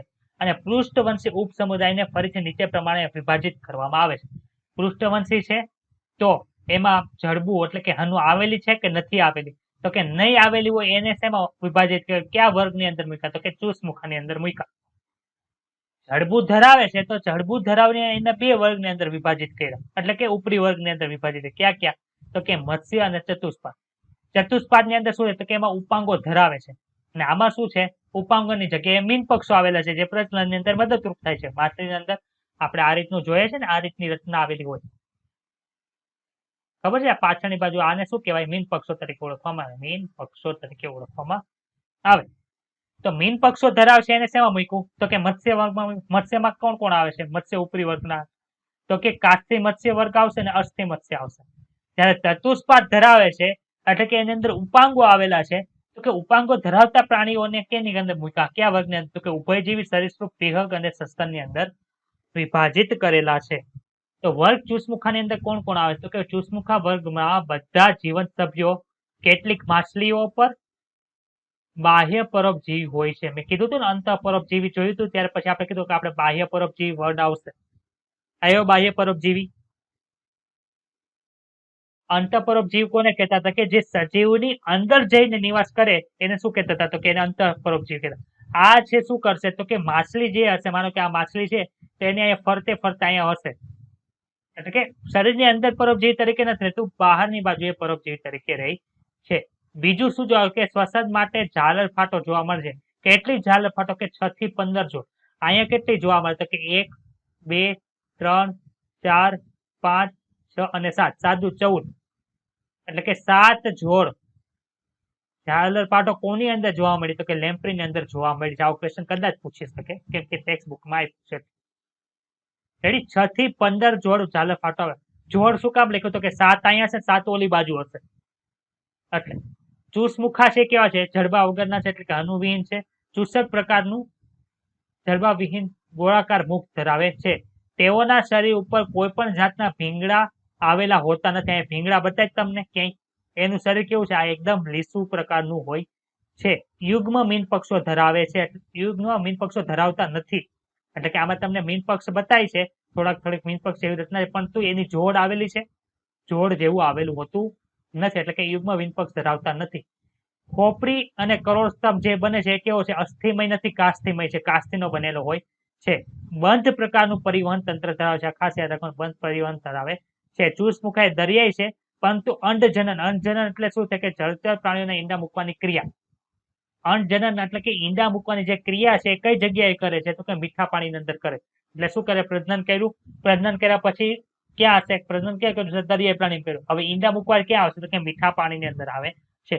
મીઠા પાણીની અંદર ઈંડા મૂકી જાય એટલે પછી એક થોડાક સમયની અંદર મૃત્યુ પામે. હવે ઓલામાંથી જે વિકાસ પામશે એ મીઠા પાણીની અંદર થોડુંક થયું, પછી શું થાય? તો કે એ ટીમ છે એ રૂપાંતરણ કરીને જ્યારે પુખ્ત તરીકે વિકાસ પામે એ ક્યાં આવી જશે? તો કે એ દરિયાની અંદર આવી જાય છે. જો અહીં લખ્યું છે કે મીઠા પાણીમાં કરે છે અંડજનન. અંડજનન બાદ થોડાક દિવસોમાં તે મૃત્યુ પામે છે. એમના જે ડીપ જે મીઠા પાણીમાં છે એ રૂપાંતરણ પછી ક્યાં ફરે છે? તો કે દરિયાની અંદર પાછા ફરે છે. તો આમાં મારે સર ક્યાં ક્યાં એક્ઝામ્પલ યાદ રાખવાના છે ઇંગ્લિશની અંદર? તો કે ઇંગ્લિશની અંદર આમાં આપેલા છે, એક તો છે લેમ્પ્રી અને બીજું છે હેગફિશ. તો કે લેમ્પ્રી છે એ શેની અંદર આવે છે? તો કે પેટ્રોમાઇઝોન ની અંદર આવે છે. અને જ્યારે હેગફિશ છે એ શેની અંદર આવે? તો કે મેગઝીન ની અંદર આવે છે. તો હેગફિશ અને લેમ્પ્રી પેટ્રોમાઇઝોન અને માઇક્સેન એ યાદ રાખવાનું